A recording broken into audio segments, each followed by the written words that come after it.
ఘనమైన నామమునకు మహిమ, ఘనత, ప్రభావములు ఆయనకే చెల్లునుగాక. పరిశుద్ధ గ్రంథములో నుండి ఈ యొక్క ఉదయకాల సమయాన మనం దేవుని వాక్యమును ధ్యానం చేయడం కొరకు పరిశుద్ధ గ్రంథాన్ని తెరుద్దాం. కొద్ది నిమిషాలు మనం దేవుని వాక్యమును ధ్యానించి దైవికమైన ఈ కార్యక్రమంలో కొనసాగుదాం. దయచేసి పరిశుద్ధ గ్రంథాన్ని తెరిస్తే న్యాయాధిపతుల గ్రంథము 16వ అధ్యాయము 21వ వచనం చదువుదాం. మరో వచనాన్ని ఈ సమయంలో ఒక 2 వచనాలను చదివి మన ధ్యానాన్ని కొనసాగిద్దాం. న్యాయాధిపతుల గ్రంథము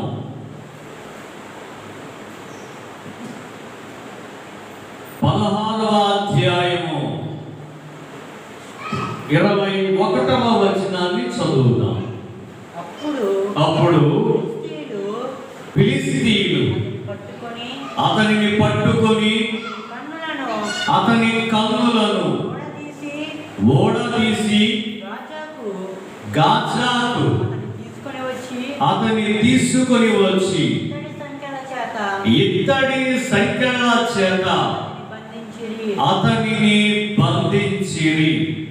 మరొకరు యోహాను సువార్త 11వ అధ్యాయము 44వ వచనాన్ని కూడా చదువుదాం. యోహాను సువార్త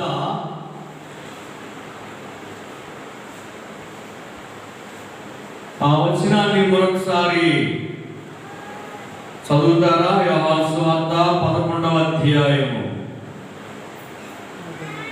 44వ వచనం. చనిపోయిన వాడు కాళ్ళు చేతులు ప్రేత వస్త్రములతో కట్టబడిన వాడై వెలుపలికి వచ్చెను. అతని ముఖమునకు రుమాలు కట్టి ఉండెను.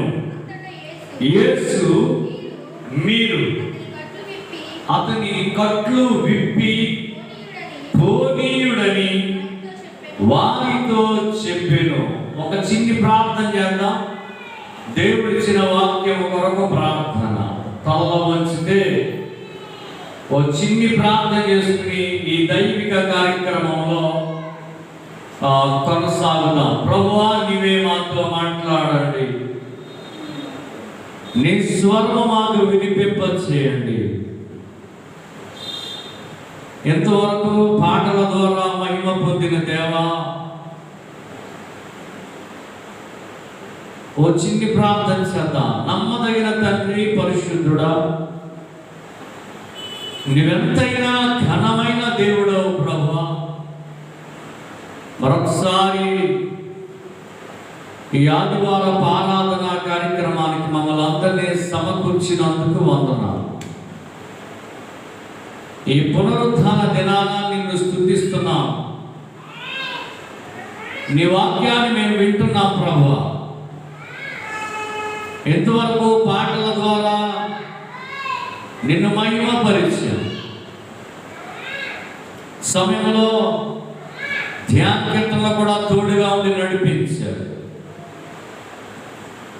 ఇప్పుడు నీ మాటలు వినే అవకాశం మాకు దొరికిందయ్యా. నీవు మాకు ఇచ్చినటువంటి అవకాశమును మేము సద్వినియోగం చేసుకోవడానికి కృప కావాలని ప్రార్థన చేస్తున్నాం. ప్రభువా, పాటలలో ఉండండి. నీవే నీ వాక్య సందర్శన మాకు ఇవ్వండి. వినువారందరి హృదయాలను తెరవచేయండి. లూదియా హృదయమును తెరచినట్లుగా అనేక హృదయాలు తెరవబడునుగాక. కరుణించండి. నిలబడిన నీ సేవకుడు నిష్ప్రయోజకుడు కదా ప్రభువా. నీ సేవకుని మాటను రూఢిపరిచి నీవే నీ పిల్లలందరికీ కావలసిన వాక్యం అనుగ్రహించమని యేసయ్య పేరట మిక్కిలి వినయముగా ప్రార్థించి మనవి చేయుచున్నాము. ఆమేన్. Praise the Lord. అందరూ ఒకసారి చేతులెత్తి మంచి స్తోత్రం దేవునికి చెబుదాం. హల్లెలూయా. ప్రభువునందు మిక్కిలి ప్రియమైన సోదరి సోదరులారా, మన ప్రభువును అద్వితీయ సత్యనాథుడైన యేసుక్రీస్తు ఘనమైన పరిశుద్ధ నామములో మీ అందరికీ నా హృదయపూర్వక వందనాలు తెలియపరుస్తున్నాను. దేవుడే మీతో మాట్లాడును గాక.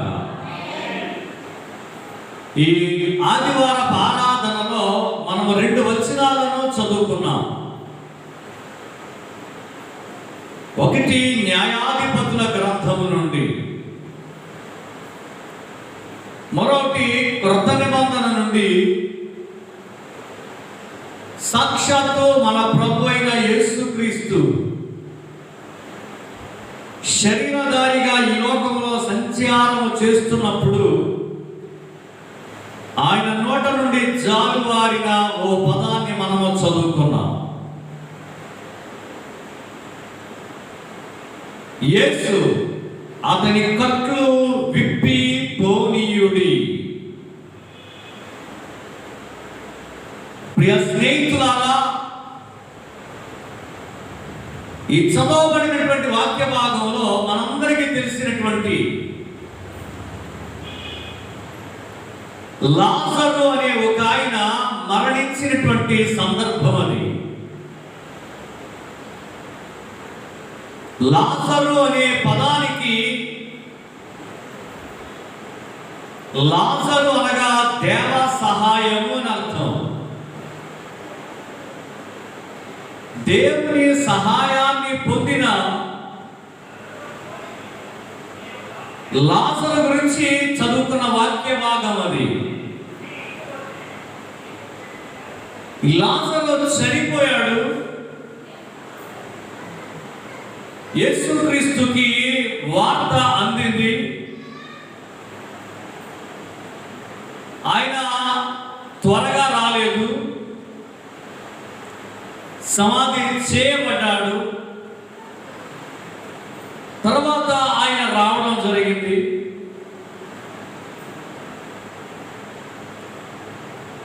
సమాధి దగ్గర నిలబడి ఆయన పలుకుతున్న పదాలు ఇవి. చాలా పదాలు ముందు ఆ అధ్యాయంలో మరిన్ని విషయాలు ఉంటాయి. అవన్నీ కాదు కానీ పూట మనకి ప్రాముఖ్యమైన ఓ చిన్ని మాటలు మనం ధ్యానం చేస్తున్నాం. అతని కట్లు విప్పండి. ఈరోజున ప్రియమైన సోదరులారా, మానవ జీవితంలో మానవునికి ఎన్నో కట్లు కట్టబడి ఉన్నాయి. మానవుడు కట్ల చేత బంధించబడి ఉన్నాడు.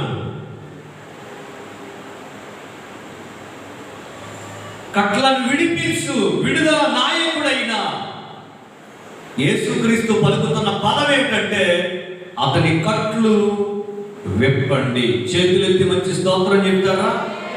అతని కట్లు విప్పండి. ఈ రోజున ఆధ్యాత్మికంగా మనం దేవుని వాక్యమును ఆలోచిస్తే మానవుడు భయంకరమైనటువంటి కట్ల చేత బంధించబడ్డాడు. లాజరు అయితే చనిపోయాడు, ప్రేత వస్త్రముల చేత కట్టబడ్డాడు. అతను లాజరు భౌతికంగా మరణించినట్లుగా మనకి కనబడుతుంది. ఈ రోజున మానవులందరూ కూడా అపరాధముల చేత పాపముల చేత చచ్చిన పరిస్థితి ఏర్పడింది. అపరాధముల చేత పాపముల చేత చనిపోయినటువంటి పరిస్థితి ఈ ప్రపంచ ప్రతి మానవునికి ఉంది. అందుకని అపరాధముల చేత పాపాల చేత చచ్చిన ఈ మానవులకు ఒక దేవుని వాక్యం వినిపిస్తుంది. ప్రేత వస్త్రాలతో కట్టబడిన వ్యక్తికి, అయ్యో మరణాంధకారంలో ఉన్న వ్యక్తికి, మరణం అనే బానిసత్వంలో ఉన్న వ్యక్తికి, పాపం అనే బానిసత్వంలో ఉన్న వ్యక్తికి, పాపము వలన వచ్చు జీతమైన మరణము అనే భయంకరమైన జీవితాన్ని అనుభవిస్తున్నటువంటి ఈ మానవతకు మన ప్రభు అయిన యేసుక్రీస్తు ఈ లోకానికి వచ్చి ఆయన ఇస్తున్నటువంటి లేక ఆయన పలుకుతున్న పదం ఏంటంటే కట్లు విప్పండి. చేతులెత్తి మంచి స్తోత్రం చెబుదామండి. ప్రియ స్నేహితులారా, ఈ రోజున దేవుని వాక్యంలో నుంచి ఈరోజు వాక్యం వింటున్న ప్రతి వారి జీవితంలో ఏ కట్లయితే ఉన్నాయో, ఏ పాప బంధాలైతే ఉన్నాయో, ఏ శాపమైతే శాపపూరితమైనటువంటి బంధం ఉందో, ప్రతి కట్లను ఈరోజు మన యేసయ్య తెంచుతున్న రోజు ఇది. చేతులెత్తి స్తోత్రం చెప్తారు ఆయనకి. హల్లెలూయా. ప్రియమైన సోదరులారా, ఈ రోజున మన భారతదేశం చాలా సంతోషిస్తున్నటువంటి గర్వించదగ్గది రోజు ఈ రోజు. ధ్యానగీతలో చెప్పుకున్నట్టుగా కారణం ఏంటంటే మన భారతదేశానికి స్వతంత్రం వచ్చి 75 సంవత్సరాలు అయింది. మనము కొంత సమయంలో బంధించబడ్డా విదేశీ అధికారము కింద, విదేశీయుల యొక్క పరిపాలన కింద మగ్గిపోయిన పరిస్థితి ఏర్పడింది. దేవుని మహాకృపను బట్టి మనకు ఒక స్వతంత్ర దేశముగా స్వతంత్రం వచ్చింది. మనకు ఒక జాతీయ జెండాను గుర్తించుకోగలిగా, మనకు ఒక జాతీయ గీతాన్ని ఆలపించుకునే పరిస్థితి ఏర్పడింది. స్వతంత్రం వచ్చింది, చాలా సంతోషం. కానీ ఈ రోజున దేవుని వాక్యం అడుగుతుంది, నీ పాపం అనే బంధకాల నుంచి నువ్వు తెప్పబడ్డావా? అయ్యో మరణాంధకారంలోంచి బయటికి రాగలిగావా? పాపం వల్ల వచ్చి జీవితమైనటువంటి ఆ మరణ సంబంధమైన విషయంలో నుంచి, ఆ పాప పూరితమైన జీవితం నుంచి నువ్వు బయటికి రాగలిగావా? నీ కళ్ళు తెప్పబడ్డాయా? ఈ రోజున దేవుడు తన యొక్క మన భారతదేశానికి ఓ పలుకుతున్నటువంటి పదం ఏంటంటే, ఓ భారతదేశమా, ఓ భారతీయులారా, భారతీయ ప్రజానికమా, మీ పాపపు కట్లు విప్పబడును గాక. మీ అపవిత్రమైనటువంటి దురాశలతో కూడినటువంటి ఆ నీచ ప్రకృతి కలిగిన ఆ భయంకర పాప కట్లు తెంచబడును గాక. ఆమె చేతులు అందరం మంచి స్తోత్రం చెబుదాం. హల్లెలూయా. మరలా మనము ఇంకొక వచనాన్ని కూడా చదివాం. న్యాయాధిపతుల గ్రంథములో నుండి ఒక బలమైన వ్యక్తి కోసం మనం ధ్యానం చేస్తున్నాం. అందరికీ తెలుసు, ఆ వ్యక్తి పేరు సంసోను. ఆ వ్యక్తి దేవుని ఆత్మతో నింపబడిన వ్యక్తి, దేవుని ఆత్మ ప్రేరణ కలిగిన వాడు. పుట్టినది మొదలుకొని దేవుని వ్రతముతో జన్మించిన వ్యక్తి, నాజీరు చేయబడిన వ్యక్తి. ఆ వ్యక్తి ఇప్పుడు ఎలా ఉన్నాడో తెలుసండి, ఇనుప సంకళ్ళ చేత బంధించబడ్డాడు. అయ్యో, అతడు ఇనుప సంకళ్ళ చేత బంధించబడ్డాడు. సింహాన్ని అవలేలగా చీల్చి చంపినటువంటి వ్యక్తి, దేవుని కొరకు దైవ ప్రజలను విడిపించడానికి దేవుని ఆత్మతో రేపబడిన వ్యక్తి, ఇశ్రాయేలుకి న్యాయాధిపతిగా ఉన్న ఆ వ్యక్తి ఇప్పుడు ఎలా ఉన్నాడయ్యా అంటే, సంకెళ్ళ చేత బంధించబడ్డాడు, బందీ గృహములో ఉన్నాడు. అయ్యో, 2 కనులు పీకివేయబడ్డాయి, గుడ్డివాడిగా కనబడుతున్నాడు. అక్కడ దాగోను దేవత గుడిలో నిలబడినటువంటి పరిస్థితి, 2 స్తంభాల మధ్య నిలబడిన పరిస్థితి. అయ్యో, గుడ్డివాడైపోయిన పరిస్థితి. అయ్యో బందీ అయిన పరిస్థితి, బంధకాలతలకు ఏర్పడ్డాయి. అందుకే దేవుని వాక్యం చెబుతుంది, గలతీ పత్రిక 5వ అధ్యాయము ప్రారంభ వచనములో యేసుక్రీస్తు తన పరిశుద్ధాత్మ ద్వారా ఇలా హెచ్చరిస్తున్నాడు మనలను. చదువుతారా? గలతీయులకు రాసిన పత్రిక 5వ అధ్యాయము 1వ వచనం, క్రీస్తు ఈ స్వతంత్రమును అనుగ్రహించి మనలను స్వతంత్రులుగా చేసి ఉన్నాడు. మనము స్వతంత్రులమయ్యాము. మన బంధకాలు తెప్పబడ్డాయి, మనకి విడుదల వచ్చింది, మన పాపపు కట్లు తెప్పబడ్డాయి. ఓ దేవుని వాక్యమనే వాక్కు వచ్చి మన పాపపు కట్లను తెరిపేసింది. హల్లెలూయా. అందుకే ఆ ధ్యాన కీర్తనలో కట్లను తెంపితివి 107వ కీర్తన 14వ వచనంలో కూడా ఆ యొక్క వచనాన్ని కూడా జ్ఞాపకం చేసుకున్నా. కట్లు తెంపబడ్డాయి. క్రీస్తు ఈ స్వాతంత్రం ఇచ్చి మనలను స్వతంత్రులుగా చేశాడు. ఓ ప్రేత వస్త్రాలు విప్పబడ్డాయి, ముసుగు తొలగించబడింది. ఏమంటే కట్లు తెంపబడ్డాయి. చేతులెత్తి స్తోత్రం చెప్పండి. కట్టబడిన గాడిద యొక్క కట్లు విప్పబడ్డాయి. తన శిష్యులతో అంటాడు ఆయన, ఎదురుగా ఉన్న ఒక గ్రామానికి వెళ్ళండి, బెత్పగేక్ అనే గ్రామానికి వెళ్ళండి.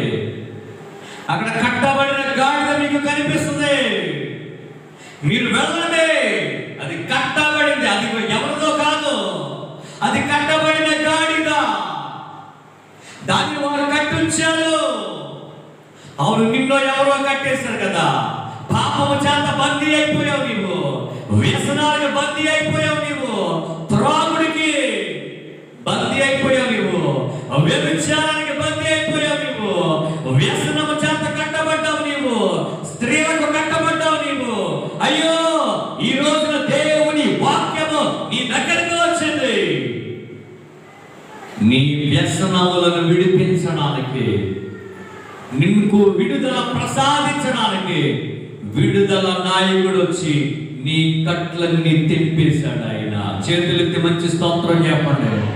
నీ కట్లు తెంపిన దేవునికి, నా కట్లు తెంపిన దేవునికి, మన పాపము కట్లను తెంపిన మన ప్రభు అయిన యేసు క్రీస్తుకి 2 చేతులెత్తి స్తోత్రాలు చెబుదాం ఆయనకి. హల్లెలూయా. ఇప్పుడు చూడండి, ఆ బెత్పగేక్ గ్రామంలో గాడిద కట్టబడిందంట. యేసయ్య పంపిస్తున్నాడు తన శిష్యులను, వెళ్ళండి, విప్పండి, ఎవరన్నా అడిగితే ఇవి ప్రభువుకు కావాలని చెప్పండి. నిన్ను ఎందుకు ఇప్పాడో తెలుసా? నీ పాపపు కట్లు విప్పడం గల కారణం ఏమిటి? నీ వ్యసనపు కట్లు విప్పడానికి గల కారణం ఏమిటి? నీకు స్వేచ్ఛ ఇవ్వడానికి గల కారణం ఏమిటి?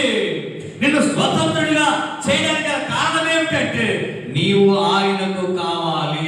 చేతులెత్తి స్తోత్రం చెప్తారా? నీవు ఆయనకు అవసరం. నీవు ఆయనను మోయాలి, ఆయన సువార్త ప్రకటించాలి, ఆయనే రక్షకుడని అనేకులకు చెప్పాలి, ఆయనే ప్రభు అని చెప్పాలి, ఆయనే నా కట్లు తెంపాడని నువ్వు అనేకులకు సాక్ష్యం చెప్పాలి. నీవు ఆయనకు అవసరం. ఒక గాడిద అవసరం ఆయనకి. ఒక గాడిదను విప్పాడు ఆయన. ఓ కట్టబడిన గాడిదను విప్పిన దేవుడు. అయ్యో, పాపమునకు, వ్యసనాలకి, చీకటికి, జోదానికి, అన్యాయానికి, వ్యభిచారానికి కట్టబడిన నిన్ను కూడా నా యేసయ్య విడిపించడానికి ఈరోజు తన వాక్కును పంపుతున్నాడు. హల్లెలూయా. ప్రభువునందు ప్రియమైన సోదరి సోదరులారా, ఇందాక మనం జ్ఞాపకం చేసుకున్నట్టుగా సంసోను కోసం ఆలోచిస్తే అతడు ఒక బందీ గృహంలో ఉన్నాడు. ఇప్పుడు బంధకాల మధ్య ఉన్నాడట. ఇనుప సంఖ్యల ఇతడ ఏంటంటే సంఖ్యలు ఏమిటండి అవి? ఏ సంఖ్యల చేత బంధించబడ్డాడండి? ఇత్తడి సంఖ్యల చేత. ఒకానొక సమయంలో ఇత్తడి సంఖ్యలు కాదు కదా, ఇనుప సంఖ్యలు కాదు కదా, అతను ఏమీ చేయలేకపోయాయి. ఏవి అతని ముందు నిలబడలేకపోయాయి. ప్రతి దానిని ఒక దారపు నూలు పోగులా తెప్పేసినటువంటి వ్యక్తి. అయ్యో, దారపు పోగుల వలె వాటిని విడగొట్టిన వ్యక్తి, ద్వార బంధాలను లేపేసినటువంటి వ్యక్తి ఇప్పుడు ఇత్తడి సంకెళ్ళ చేత ఏమేడు చెప్పండి, బందీ అయ్యాడంట. చేతులతో ఒక మంచి స్తోత్రం చెప్తారా? నా ప్రియమైన సోదరి సోదరులారా, అతడు ఒక వాగ్దాన దేశానికి చెందినవాడు. అతడు స్వతంత్రుడు. దేవుని వాక్కు చేత అతడు స్వతంత్రంగా జీవితాన్ని సాగించిన వ్యక్తి, దేవుని అభిషేకము కలిగిన వ్యక్తి. క్రీస్తు ఈ స్వాతంత్ర్యం అనుగ్రహించి మనలను స్వతంత్రుడుగా చేసి ఉన్నాడు కనుక మరలా కాబట్టి మీరు స్థిరముగా నిలవాలి. మీరు స్థిరపడి ఉండాలి. మీరు దైవికమైన కృపలో స్థిరంగా ఉండాలి. ప్రార్థన జీవితంలో స్థిరంగా ఉండాలి. భక్తి జీవితంలో స్థిరంగా ఉండాలి. ఆత్మీయ జీవితంలో స్థిరపడాలి. శారీరక దేవుని వాక్య విషయంలో మీరు స్థిరపడి స్వతంత్రం పొందిన మీరు, స్వేచ్ఛను అనుగ్రహించబడినటువంటి మీరు, స్వేచ్ఛకు ఏమండి నిదర్శనంగా లోకములో నుండి, ఐగుప్తులో నుంచి, పాపములో నుంచి, వ్యసనాల్లో నుంచి, చీకటిలో నుంచి, బంధకాలలో నుంచి బయటికి వచ్చిన మీరు స్థిరముగా నిలచి మరణ దాస్యమనే కాడి క్రింద చిక్కుకోవద్దు. దాస్యమనే కాడి క్రిందకి వెళ్ళొద్దు. మరలా బంధకాల్లోనికి వెళ్ళొద్దు. మరలా వ్యసనంలోనికి వెళ్ళిపోవద్దు. మరలా చీకట్లోనికి వెళ్ళొద్దు. మరలా పాపంలోనికి వెళ్ళొద్దు. మరలా అన్యాయంలోనికి వెళ్ళొద్దు. మరలా దాస్యమనే కాడి క్రింద చిక్కుకుంటారా? అలా ఉండొద్దు అని దైవజనుడైన పౌలు గారు మనకి ఈ రోజున పరిశుద్ధాత్మ ద్వారా తెలియజేస్తున్నాడు. ఆయన చేతులెత్తి స్తోత్రం చెప్తారా? హల్లెలూయా. నా ప్రియమైన సోదరులారా, ఒకవేళ నువ్వు సంసోను వలె బందీ అయిపోయావేమో, బంధకాలను చుట్టూ ఉంటాయేమో. బంధించబడిన వ్యక్తి బంధకాల మధ్య బందీ గృహంలో తిరుగలి విసురుతున్న వ్యక్తి దాగోను దేవత గుడిలో నిలబడి ప్రార్థన చేస్తున్నాడు. ప్రభువా, ఈ బంధకాలు ఏమిటి నాయన? ప్రభువా, ఓసారి నన్ను జ్ఞాపకం చేసుకోవా? ఫిలిష్తీయులను నా రెండు కళ్ళ పగ తీర్చుకోవడానికి ఓసారి నన్ను దర్శించవా? నన్ను బలపరచవా?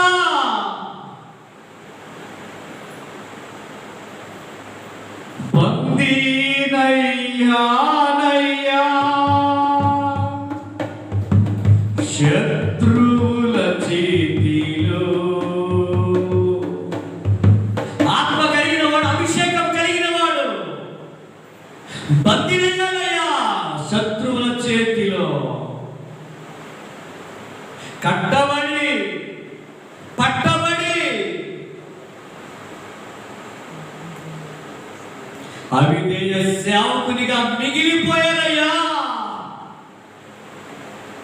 ప్రభువా, కేవలం ఓసారి, ప్రభువా కేవలం ఒక్కసారి, ప్రభువా కేవలం ఒక్కసారి నన్ను జ్ఞాపకం చేసి కొనుమా. నన్ను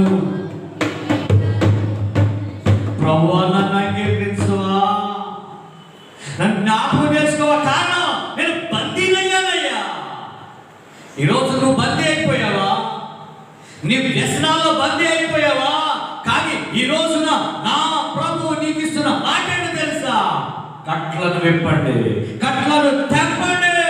116వ కీర్తన 16వ వచనాన్ని ఒకసారి చదువుతారంటే త్వరగా 2-3 మాటలు చదువుకుని ఈ కార్యక్రమంలో సాగిపోతాం. అయితే చూడండి 116వ కీర్తన 16వ వచనం. దేవా యెహోవా, నేను నిజంగా నీ సేవకుని, నీ సేవకురాలి కుమారునయ్యా, నీవు నా కట్లు విప్పి ఉన్నావు. చేతులెత్తి స్తోత్రం చెప్పండి. దేవా, నీవు నా కట్లు విప్ప. ఇక్కడ కూర్చున్నవాడు నా కట్లు విప్పినందుకు స్తోత్రం అని చెప్పండి. ఇంకా మీ కట్లున్నాయా? ఇంకా పాపపు కట్లున్నాయా? ఇంకా లోకపు కట్లున్నాయా? ఇంకా ఆచారం అనే కట్లున్నాయా? ఇంకా సాంప్రదాయాలనే కట్లున్నాయా? ఇంకా మత పూర్వకమైన మత సిద్ధాంతాల కట్లున్నాయా? పండగ కట్లున్నాయా? కుల కట్లున్నాయా? ఇంకా మీకు భక్తుడైన దావీదు అంటాడు, దేవా నా కట్లు విప్పావు, నీకు స్తోత్రములు. ఓ నా కట్లు విప్పేసావయ్యా. ఈరోజు నా ప్రియమైన సోదరులారా, నీవు దేనితో బంధించబడ్డా? సంస్థలైతే ఒక ఇనుప లేక ఇత్తడి సంఖ్యల చేత అతడు బంధించబడ్డాడండి. ఇత్తడి సంఖ్యలు అతని బాధ పెడుతున్నాయి పిల్లరా. అయ్యో, దాగోను దేవత గుడిలో ఒక స్త్రీ వల్ల బంధించబడ్డాడు అతను. అవును, ఈ రోజున దేవుని పిల్లలారా, ఒక స్త్రీ వలన క్రైస్తవ సంఘం కూడా బంధించబడిందేమో. ఆదిమ క్రైస్తవ సంఘము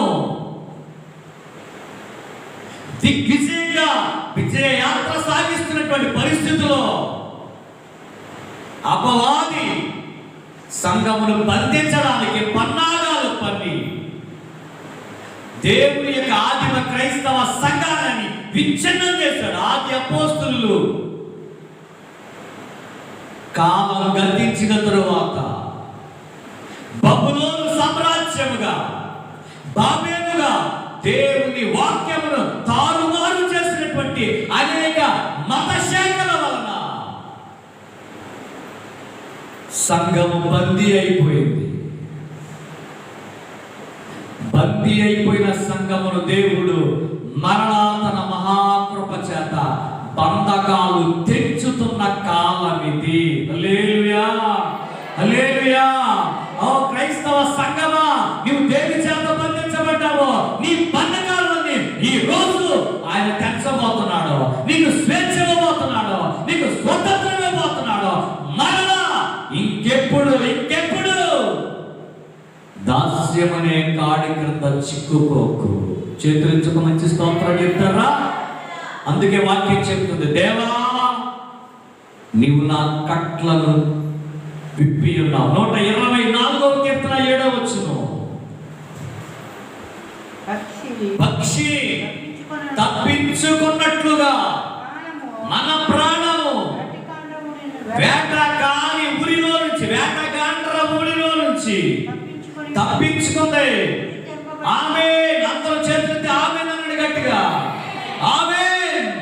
ఊరి తెంపబడెను. ఇప్పుడు అన్నాడు గట్టిగా. ఓ, ఊరి తెంపబడింది.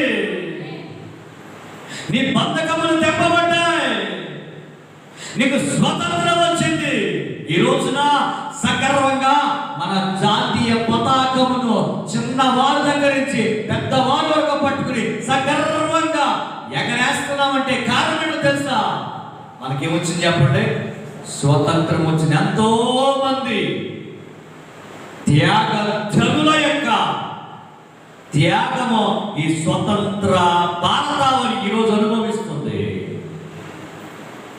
ఈ రోజున భారతదేశంలో స్వేచ్ఛ గీతం పాడుతుందంటే ఒక స్వతంత్రం. అవునండి, నీ జీవితంలో నా జీవితంలో కూడా ఊరి తెంపబడింది. మనకు స్వతంత్రం వచ్చింది. ప్రభు మన కట్లను విప్పేశాడు. ఓ గాడిద కట్లను విప్పిన దేవుడు. ఇంకా ఎవరండి? లాజరుని. ఎప్పుడైనా కట్లు ముఖం కూడా కనబడకుండా ముఖమునకు రుమాలు, అతని కన్నుల ద్వారా ఎదుట వారిని చూడలేనటువంటి భయంకరమైనటువంటి చీకటి ఆ ముఖానికి ఉన్న రుమాలు కూడా విప్పమన్నాడు నా యేసయ్య. అయ్యో నీ కళ్ళకున్న ముసుగును తొలగించమంటున్నాడు యేసయ్య. అయ్యో నీ కళ్ళకి ఇంకా దేవుని వాక్యం అర్థమవడం లేదా? దేవుని వాక్యం కనిపించడం లేదా? దేవుని వాక్యం వినిపించడం లేదా? దేవుని వాక్యం పలకలేకపోతున్నావా? దేవుని యొక్క వాక్యమును గుర్తించలేని ఆత్మీయ అంధత్వంలో ఉన్నావా? నీ కళ్ళకున్న ముఖమునకున్న నీ ముఖానికున్న ముసుగును తొలగించు. దేవుని వాక్యము నీ దగ్గరకు వచ్చింది, ముసుగును లాగుతుంది. చేతులెత్తి స్తోత్రం చేద్దామా? ఇంకా నువ్వు ముసుగులో ఉన్నావేమో, ఇంకా పాపం అనే ముసుగులో ఉన్నావేమో, పాపం అనే ఆ భయంకరమైన ముసుగు మధ్యలో ఉండిపోయావేమో. నా యేసయ్య వచ్చి నీ ముసుగు లాగబోతున్నాడు. నీకిక వెలుగే, నీకిక వాక్యమే అర్థమవుతుంది. ముసుగు తొలగింది, దేవుడెవరో అర్థమయ్యింది. చేతులెత్తి స్తోత్రం చెప్పండి. ఈరోజు చాలా మందికి దైవజనులకి ఇంకా ముసుగు ఉందండి. ధర్మశాస్త్రము చదువుతున్నప్పుడల్లా వారి ముఖముల మీద ముసుగు ఇంకా ఉందని రాయబడిన ప్రకారంగా ఇంకా అనేక మందికి ఇంకా ముసుగులే ఉన్నాయి. దేవుడెవరో అర్థం కాలేదు వారికి, వాక్యం ఏమిటో అర్థం కాలేదు వారికి, సత్యం ఏమిటో వారికి అర్థం కాలేదానికి. ఏమంటే ఆదిమ క్రైస్తవ సంఘం ఉన్న బాధ ఏంటో వారికి అర్థం కాలేదు ఇంకా. కారణం ముసుగు. ప్రభునందు ప్రియ స్నేహితులారా, ఈ రోజున మన యేసయ్య మన యొక్క కట్లు ఏం చేశాడు చెప్పండి? తెప్పేశాడు. మన కట్లు ఉరి తెప్పబడేను. వేటగాని చేతిలో నుండి మనము రక్షించబడ్డాం. వేటగాడు అనండి. వేటగాడు ఏమి వేస్తాడో తెలుసండి? ఒక వచనాన్ని కూడా చదివి ముందుకు వెళ్దాం. హబక్కూకు గ్రంథం. వేటగాడు ఏం చేస్తాడో ఒక వచనాన్ని చదువుకుందామండి. హబక్కూకు గ్రంథం ఉందండి మీ బైబిల్లో. హబక్కూకు అనే పుస్తకం పాత నిబంధనల్లో కేవలం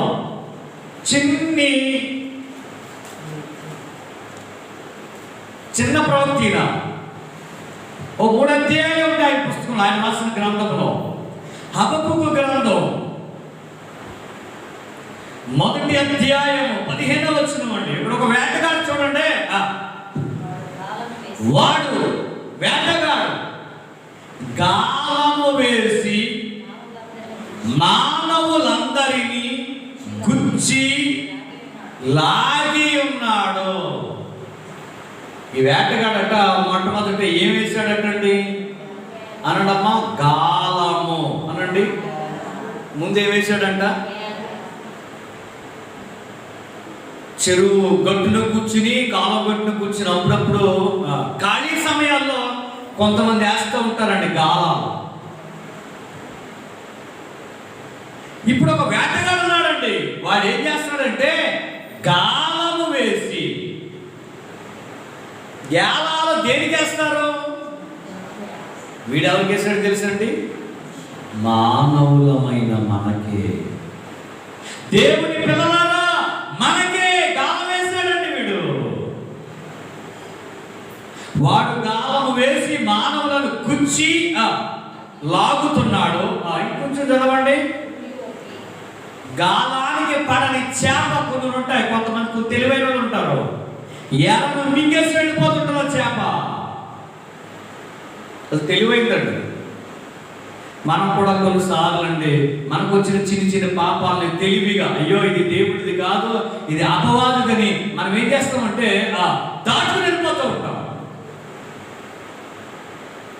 దైవజనుడు మార్టిన్ లూథర్ అనే దైవజనులు అంటండి, ఆయన దేవుడి వాక్యాన్ని చదువుతున్నప్పుడు, మాట్లాడుతున్నప్పుడు, లేక దేవుడితో మాట్లాడుతున్నప్పుడు శత్రువు అపవాది కూడా వచ్చి మాట్లాడుతూ ఉండేదంట.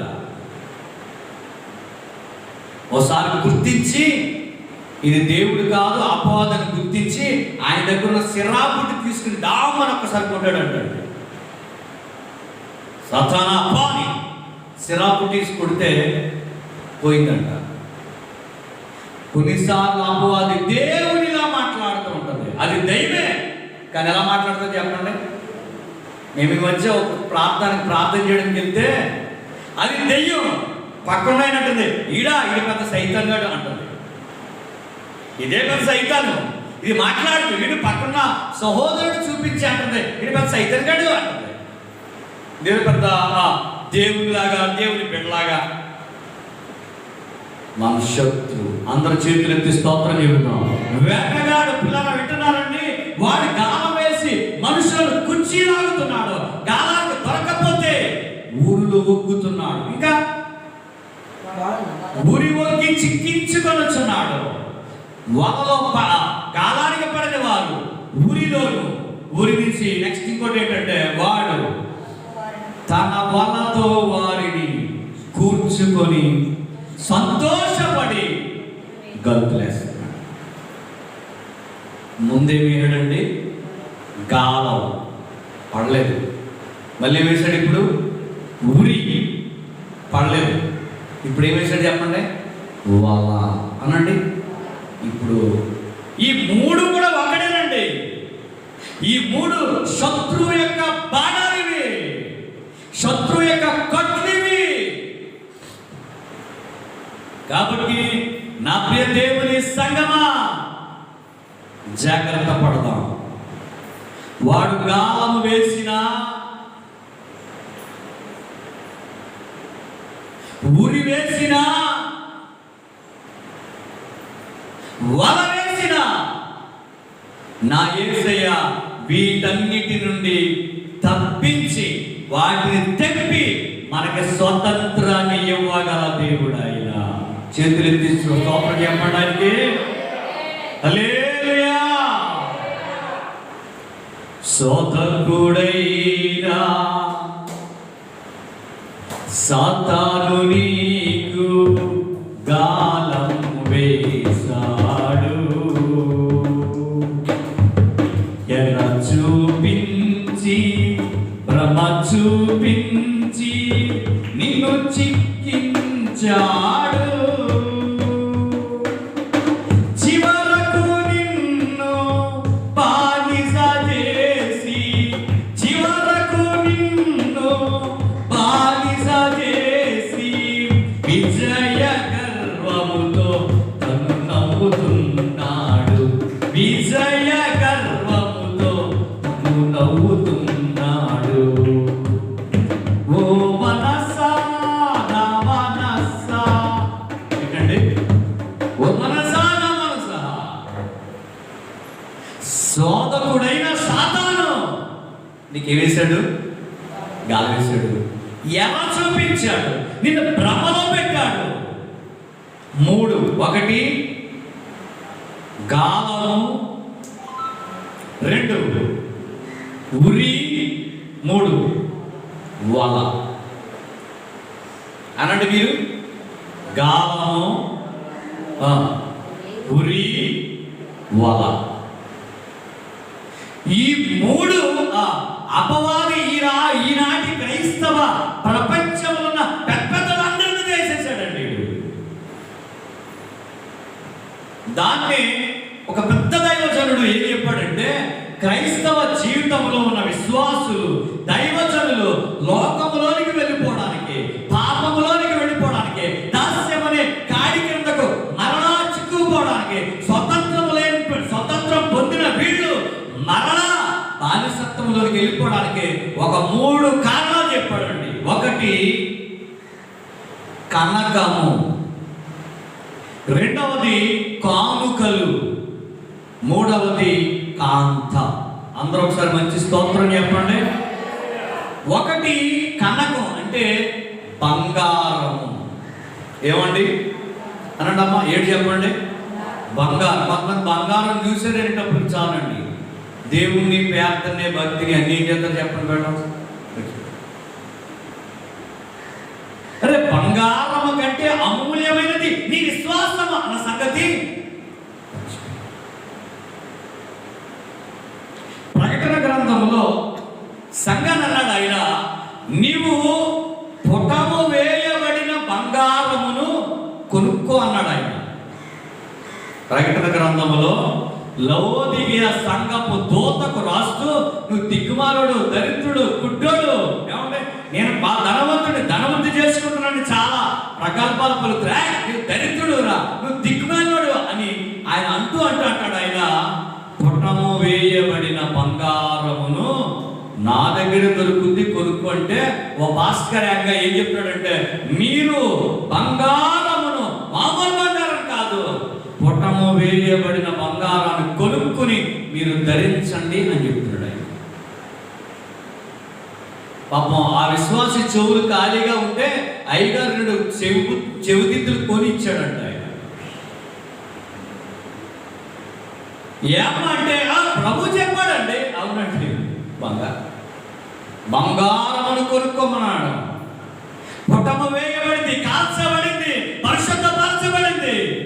బంగారం కంటే విలువైనది ఏంటంటే మన విశ్వాసం. ఆ విశ్వాసం అగ్ని పరిశోధనలకు నిలిచిన విశ్వాసం కలిగి ఉండండి రా బాబని ప్రభు చెప్పాడు మనకి.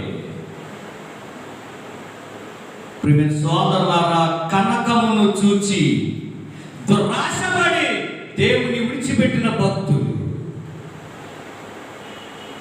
కానుకలు, కొంతమంది దైవజనులు దేవునికి దూరం అయిపోవడానికి గల కారణం వారి కానుకలే. నయమాను గారు ఎంతో కానుక తెచ్చాడండి. ఎలీషా ఏమన్నాడండి, చాలా తెచ్చారు. అయ్యారు తీసుకోండి సేవకు వాడు ఇచ్చి ఒక్కటి కూడా తీసుకోలేదు. కానుకలను ఆశించిన గెహాజీ ఏమయ్యాడండి? రాజు వెంబడి పరిగెట్టుకుంటూ వెళ్ళాడు. ఎంతో అడిగితే అంత వద్దండి, నీకు కావాలి రెట్టింపు బట్టి అవుతున్నాడు, అంత అక్కర్లేదండి అని మొత్తం మీద తెచ్చుకున్నాడు. ఎందుకు తెచ్చుకున్నది? పాపరోగం కదా. కాంత, కానుకలు, కనకము, కాంత. సంసోను బందీ అయిపోవడానికి కారణం స్త్రీ. దానినే ప్రసంగి గ్రంథములో సొలొమోను ఆజ్ఞను అంటాడు, మరణము కంటే దుఃఖము కలిగించేది ఒకటి నాకు కనబడింది, బంధకముల వంటి చేతులు, ఉరుల వంటి మనస్సు కలిగిన స్త్రీ అన్నాడు ఆయన. మరణము కంటే దుఃఖము కలిగించింది.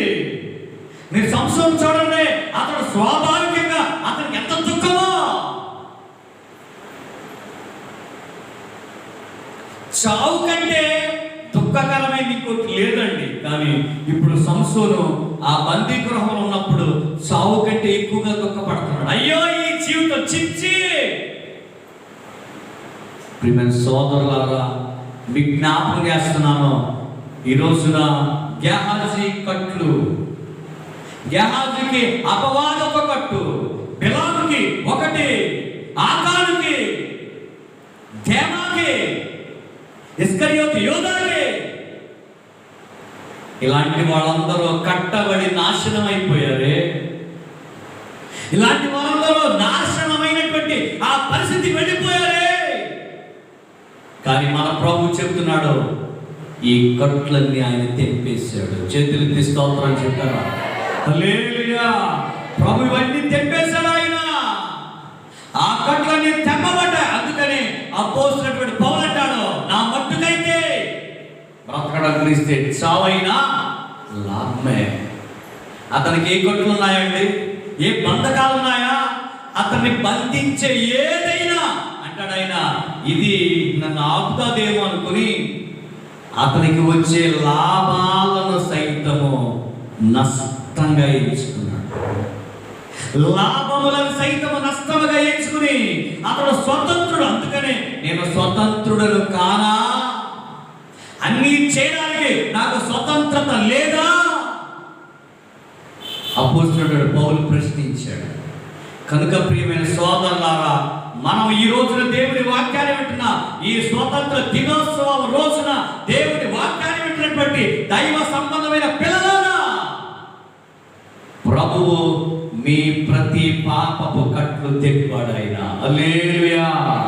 మీ శాపపు కట్లు తెంపబడ్డాయి. ఊరి తెంపబడింది. అపవాది గాలము తెంపబడింది. అపవాది ఊరులు తెంపబడ్డాయి. అపవాది వల తెంపబడింది. నా యేసయ్య నిన్ను స్వతంత్రుడుగా చేసేను. చేతులెత్తి స్తోత్రం చెబుతాను.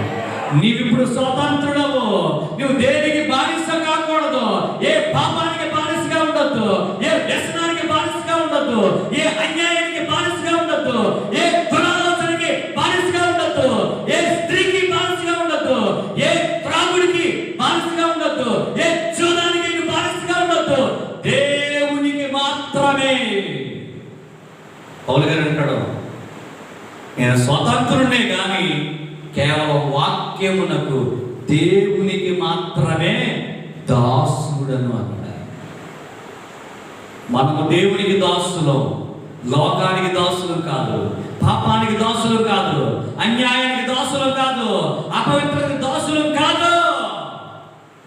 అంచేత ఈరోజు మన దేవాది దేవుడు మన కట్లు ఏం చేశాడు చెప్పండి? విప్పెను. మన కట్లు ఏం చేశాడంటే, దేవా నేను నీ సేవకుని, నీ సేవకురాలి కుమారుడను, నీవే నా కట్లు విప్పి ఉన్నా. ఆయన మన కట్లు విప్పాడు. మన కట్లు విప్పి మనకు స్వేచ్ఛ జీవితాన్ని ప్రసాదించి మనకు స్వతంత్రం ఇచ్చి మనలను బందీ గృహంలోంచి బయటికి తీసుకొచ్చి మనలను రక్షణ పొందడానికి బందీ గృహంలోంచి బయటికి తీసుకొచ్చి మనము అనేక విషయాలు చూడడం కోసం, దేవుని వాక్యమును చూడడం కోసం మన మొహానికి ఉన్నటువంటి రుమాలు విప్పిన దేవాది దేవుని సన్నిధిలో మనం ఉన్నాం. ఆయన మనలను స్వతంత్రులుగా చేశాడు. మనకున్న ముసుగు విప్పబడింది. మనం స్వేచ్ఛా జీవితాన్ని గడుపుతున్నాం. మనము స్వతంత్రత ఇచ్చి మనలను కట్లు విప్పిన మన దేవాది దేవుడు తన వాక్యము ద్వారా తన కృపతో మనలను ఇంకా ముందుకు నడిపించును గాక. తలలో వంచండి, చిన్న ప్రార్థన చేద్దాం. దయచేసి అందరూ తలలో వంచండి. మరొకసారి ప్రభువా నన్ను జ్ఞాపకం చేసుకునే పాట పాడదాం. ఈ యొక్క సమయంలో ప్రభువా మేము అపవాది బంధకాలతో బంధించబడిన మేము, మమ్మల్ని విడిపించాం, మమ్మల్ని స్వతంత్రుడిగా చేశా, మా కట్లు విప్పవయ్యా. అయ్యా మా కట్లను విప్పిన దేవా, మా కట్లను విప్పిన తండ్రి, మా కట్లను విప్పిన దేవా, మరొకసారి ప్రార్థన చేస్తున్నాం. మేము బందీ అయ్యామయ్యా, మమ్మల్ని విడుదల చేసి విడిపించి నీ కృపకు దాసులుగా చేశారు. అందుకు స్తోత్రాలు చెల్లిస్తూ ప్రభువా నీ కృపలో నడిపించండి. నీ హస్తపు నీడలో మమ్మల్ని స్థిరపరచండి. మేము ఇంకా వాక్యములకు లోబడుతూ స్థిరముగా నిలిచి నీ కొరకు నమ్మకంగా బ్రతుకుతామని వచ్చిన ప్రార్థన చేద్దాం. అందరూ తలలో వంచండి. దైవికమైన ప్రార్థనలో మాతో ఏకీభవించండి. దేవుడు కృప అనుగ్రహించును గాక.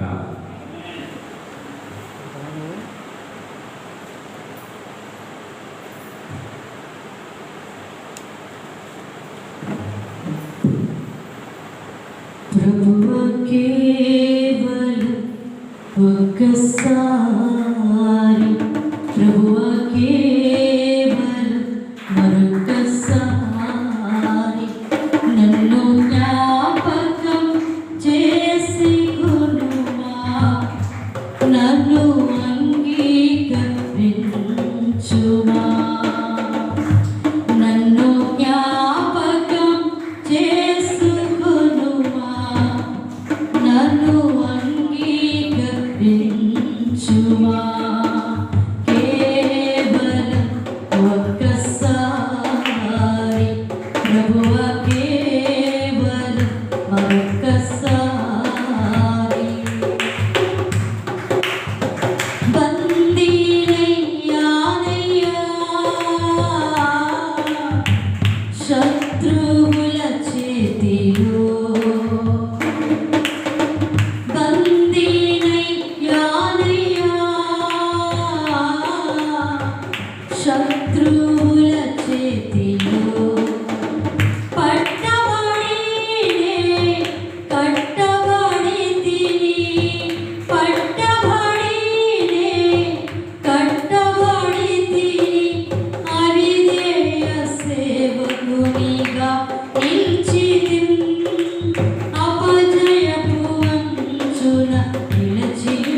ప్రభువా కేవలం మరొక్కసారి నన్ను జ్ఞాపకం చేసుకొనుమా, నన్ను అంగీకరించుమా.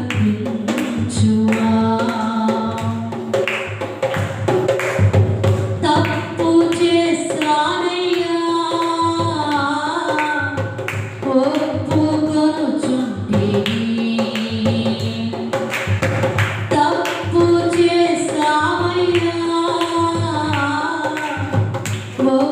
ఒప్పుకొనుచుంటిని. మునుపటి శాంతిని మరలాయిము, మునుపటి ఆత్మను మరలాయిము.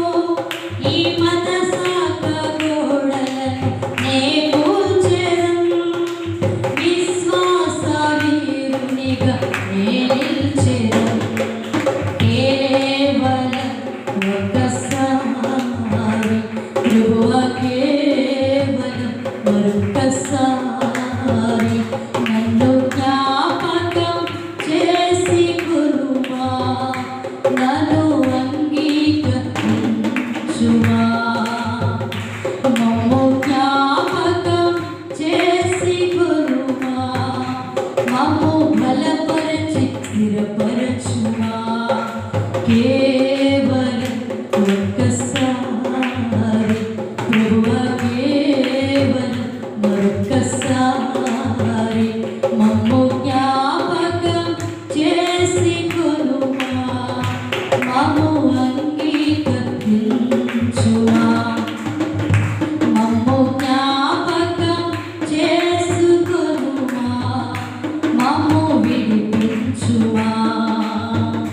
మా కట్లు విడిపించుమా, మా కట్లు తెంపివేయుమా.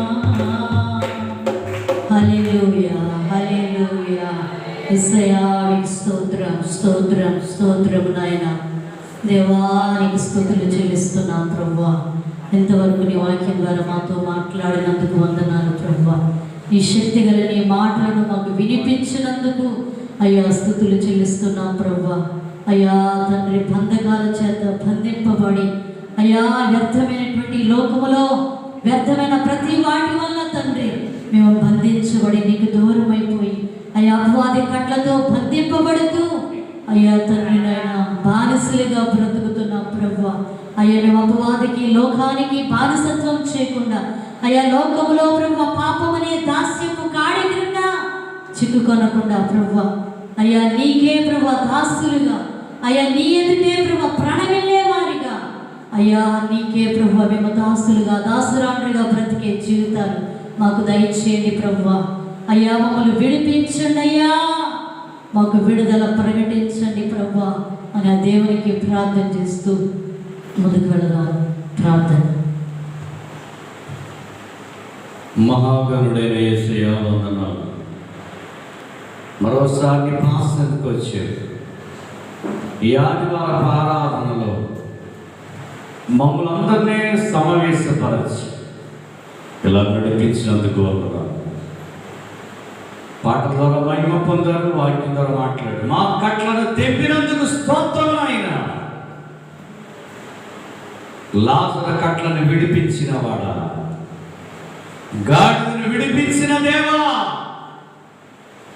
మా కట్లు విడిపించి పరిశుద్ధపరచి స్వతంత్రం ఇచ్చి దాస్యమనే గాడి క్రింద మరలా చిక్కు కొనకుండా స్థిరంగా నిలిచే కృప ఇచ్చినందుకు స్తోత్రం. విన్న ఈ మాటలు అందరిలో ఫలించును గాక. ఈ మాటలు అందరూ తమ జీవితాలకు ఆత్మీయంగా తీసుకుని పాపపు బ్రతుకులోంచి బయటకు వచ్చింది గణపరచడానికి కృపవాడు. వాక్యమైన ప్రతి ఒక్కరిని దీవించి చిత్తమైతే మరొక్కసారి ఇలా మేమందరిని గణపరిచే కృపను ధన్యతను మాకు దయచేయమని నజరేయుడైన యేసుక్రీస్తు పరిశుద్ధ నామములో మిక్కిలి వినయముగా ప్రార్థించి మనవి చేయుచున్నాము. ఆమేన్. ప్రభువైన యేసుక్రీస్తు కృపా సమాధానములు సదాకాలం మనందరికీ తోడే నడిపించునుగాక. యేసు రక్తమే ఇచ్చే వేస్తున్నాం సంపూర్ణ. ఆమేన్. Praise the Lord. అందరికీ ప్రభు పేరిట వందనాలు. దేవుడి మిమ్మల్ని మీ కుటుంబాలను దీవించునుగాక. ఆమేన్.